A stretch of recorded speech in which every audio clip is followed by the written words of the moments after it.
ದಾಂಡೇಲಿಯಲ್ಲಿ ಶ್ರದ್ಧಾ ಭಕ್ತಿಯಿಂದ ನಡೆದ ಶ್ರೀ ಅಯ್ಯಪ್ಪ ಸ್ವಾಮಿಯ ಭವ್ಯ ಶೋಭಾಯಾತ್ರೆ.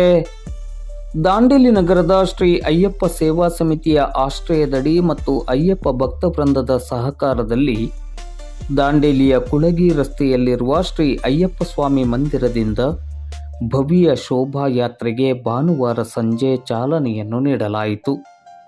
ಶ್ರೀ ಅಯ್ಯಪ್ಪ ಸ್ವಾಮಿ ಮಂದಿರದಿಂದ ಆರಂಭಗೊಂಡ ಶೋಭಾಯಾತ್ರೆಯು ನಗರದ ಕುಳಗಿ ರಸ್ತೆ, ಕೆಸಿ ವೃತ್ತ, ಜೆಎನ್ ರಸ್ತೆ ಮಾರ್ಗವಾಗಿ ಸೋಮಾನಿ ವೃತ್ತದ ಮೂಲಕ ಸಾಗಿ ಕೊನೆಯಲ್ಲಿ ಶ್ರೀ ಅಯ್ಯಪ್ಪ ಸ್ವಾಮಿ ಮಂದಿರದಲ್ಲಿ ಸಂಪನ್ನಗೊಂಡಿತು. ಮೆರವಣಿಗೆಯಲ್ಲಿ ಮಹಿಳೆಯರು ದೀಪದ ಆರತಿಯೊಂದಿಗೆ ಸರತಿಯ ಸಾಲಿನಲ್ಲಿ ಬಂದು ಮೆರವಣಿಗೆಗೆ ಶೋಭೆಯನ್ನು ತಂದರು. ಚೆಂಡೆ ಕಲಾ ತಂಡ ಶೋಭಾಯಾತ್ರೆಗೆ ವಿಶೇಷವಾದ ಮೆರುಗನ್ನು ತಂದುಕೊಟ್ಟಿತು. ಶೋಭಾಯಾತ್ರೆಯಲ್ಲಿ ಶ್ರೀ ಅಯ್ಯಪ್ಪ ಸೇವಾ ಸಮಿತಿಯ ಪದಾಧಿಕಾರಿಗಳು, ಸದಸ್ಯರು ಹಾಗೂ ಶ್ರೀ ಅಯ್ಯಪ್ಪ ಮಾಲಾಧಾರಿಗಳು ಹಾಗೂ ಭಕ್ತಾಭಿಮಾನಿಗಳು ಹೆಚ್ಚಿನ ಸಂಖ್ಯೆಯಲ್ಲಿ ಭಾಗವಹಿಸಿದ್ದರು.